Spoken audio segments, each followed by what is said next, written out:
and so on, trying to tell us all about the collapse of Paris. Cal Perry, thank you. Very quick work. Thank you, sir. We're going to go over to Kate. All right, Brian, let's go back to the situation in Mali. The hotel attack this morning, just the latest violence to beset that country. UN peacekeepers deployed to the country in 2013 have been the target of 40 attacks by militant groups, making Mali arguably the most dangerous peacekeeping mission in the world. According to my next guest, Vice President at the United Nations Foundation, Peter Yo, is with us. Peter, thanks for being with us. Thanks for having me. So expand on that. Why does the UN view Mali as such a dangerous place? Well, you know, unfortunately, the crisis in Mali runs far deeper than today's incredibly tragic attack.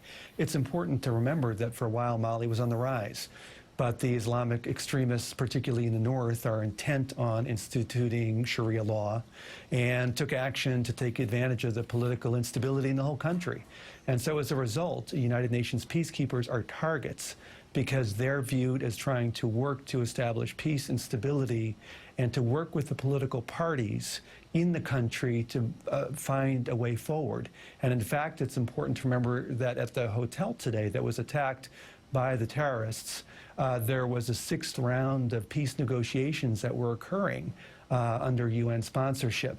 So, you know, 40 peacekeepers have been killed. It is the most dangerous peacekeeping mission in Africa, precisely because the peacekeepers are threatening what the jihadists want to do. What's the makeup of that UN peacekeeping force, particularly in Mali? How many nations are involved, and where do they come from?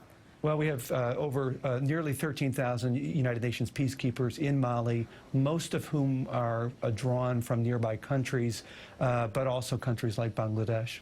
And the U.S. involvement, give us a sense for how deeply entrenched the United States is. The U.S. involvement is sort of two-pronged. First of all, you know, 3 years ago, the U.S. saw great instability in northern Mali caused by the jihadists. In fact, 3 Americans were killed by these same type of jihadist groups in nearby Algeria, and worked through the Security Council to ensure that United Nations peacekeepers would be deployed to help the government of Mali get up and running again. And second of all, the United States is a major financial contributor to United Nations peacekeeping because ultimately makes the determination it's better to work with other countries and leverage our resources than go it alone. Peter Yo with the United Nations Foundation. Peter, thanks for being with us. Thanks for having me. Now here's Hampton Pearson with the CNBC Market Wrap. Hampton. Hello, Kate. Yeah, we had the